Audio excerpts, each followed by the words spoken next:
নবীজি বলেছেন, কেউ যদি ফজরের নামাজ জামাতে পড়ে তারপরে সালাম ফিরানোর পর ওই জায়গাতেই বসে থাকে এবং জিকির আজগার করতে থাকে, সুবহানাল্লাহ 100 বার পড়লো, আস্তাগফিরুল্লাহ 100 বার পড়লো, ঠিক আছে, লা ইলাহা ইল্লাল্লাহ ওয়াহদাহু লা শারীকা লাহু লাহুল মুলকু ওয়া লাহুল হামদু ওয়া হুয়া আলা কুল্লি শাইইন কাদির, এগুলো পড়লো, তারপরে ধরেন দরুদ শরীফ পড়লো ইত্যাদি, জিকির আজগার শেষ করে সূর্য উঠে যাওয়ার পরে সে যদি 2 রাকাত নামাজ পড়ে, মাত্র 2 রাকাত, সে ফিরে যাবে একটা কবুল হজ, একটা কবুল ওমরার নেকি নিয়ে ফিরবে ইনশাআল্লাহ।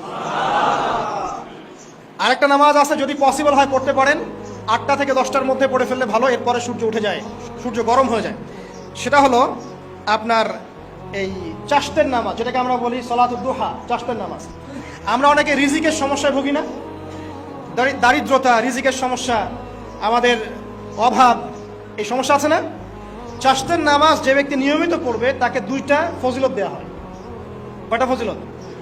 চাশতের নামাজ যে ব্যক্তি নিয়মিত পড়ে তার 2টা স্পেশাল ফজিলত। এক, তাকে দ্বীনের জ্ঞান দেওয়া হবে, ইলম মুখস্থ ক্ষমতা দেওয়া হবে, আপনি হিফজ ক্ষমতা বেড়ে যাবে, কোরআন সুন্নাহ মুখস্থ রাখতে পারবেন ভালো ইনশাআল্লাহ, আল্লাহর পক্ষ থেকে বুঝ দেওয়া হবে। আরেকটা হচ্ছে আপনার দারিদ্রতা আল্লাহ পাক দূর করে দেবেন। এগুলা পরীক্ষিত আমল ভাই, এগুলা কোনো গাল গল্প বলছি না, এগুলো পরীক্ষিত। আরেকটা আছে, সূরা ওয়াকিয়া রাতে তেলাওয়াত করেন, সূরা ইযা ওয়াকাআতিল ওয়াকিয়া লাইসা লিওয়াকাআতিহা কাযিবা, এই সূরাটা আপনি তেলাওয়াত করেন, দেখবেন দারিদ্রতা চলে যাবে ইনশাআল্লাহু আযজা ওয়া জাল, চলে যাবেই ইনশাআল্লাহ। এবার আসুন কোরআন তেলাওয়াত নিয়ে 2টা কথা বলে দেই। কিছু কিছু সূরার কিছু কিছু অংশ মুখস্থ করে ফেলার চেষ্টা করেন, প্রত্যেক দিন এই অংশটুকু আপনি নিজে তেলাওয়াত করবেন।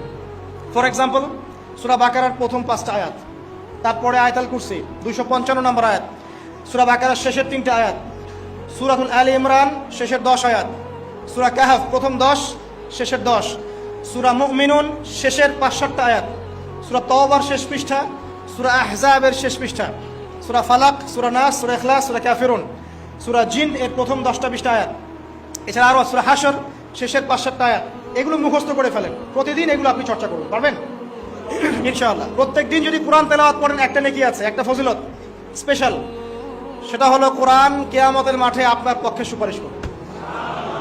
আর কোরআন যার পক্ষে সুপারিশ করবে ইনশাআল্লাহ তাআলা সে জান্নাতে চলে যাবেই ইনশাআল্লাহ। আর কোরআন যার বিপক্ষে সুপারিশ করবে তার কি জান্নাতে যাওয়ার কোনো সুযোগ আছে ভাই?